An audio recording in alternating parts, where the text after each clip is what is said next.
दोस्तों, महाराष्ट्र के पुणे जिले से एक बहुत ही दिल दहला देने वाली घटना सामने आई है, जहां एक ब्राह्मण बच्ची 4 साल की ब्राह्मण बच्ची का बलात्कार किया है 65 साल के बुजुर्ग ने।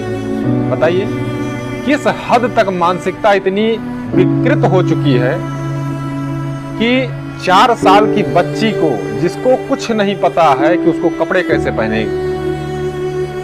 पहनेगी, कैसे वो चलेगी, कैसे वो क्या करेगी, उसको कुछ भी नहीं पता। उसके साथ 65 वर्ष के बुजुर्ग ने रेप किया है। अब आप ये समझिए कि इस घटना पर कोई भी राजनीतिक पार्टी बोलने के लिए तैयार नहीं।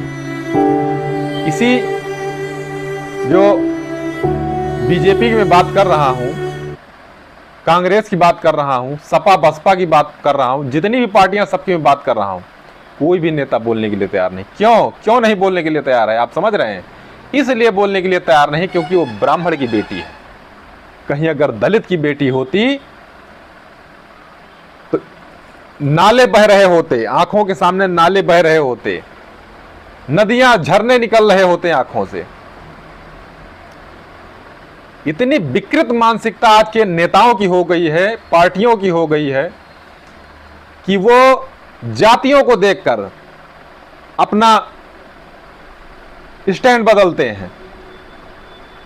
कुत्तों, बेहूदों, मक्कारों, बेईमानों, तुम देश चलाओगे? तुम देश चलाओगे? तुम देश नहीं चलाओगे, देश का बंटाधार करोगे। जब तुम किसी के मरने पर राजनीति कर सकते हो, किसी के रेप पर राजनीति कर सकते हो, तो तुम इस देश का सत्यानाश कर सकते हो। तुमसे देश चलेगा नहीं। बेटी बचाओ बेटी पढ़ाओ का नारा देते हो, मक्कारों, तुम देश चलाओगे?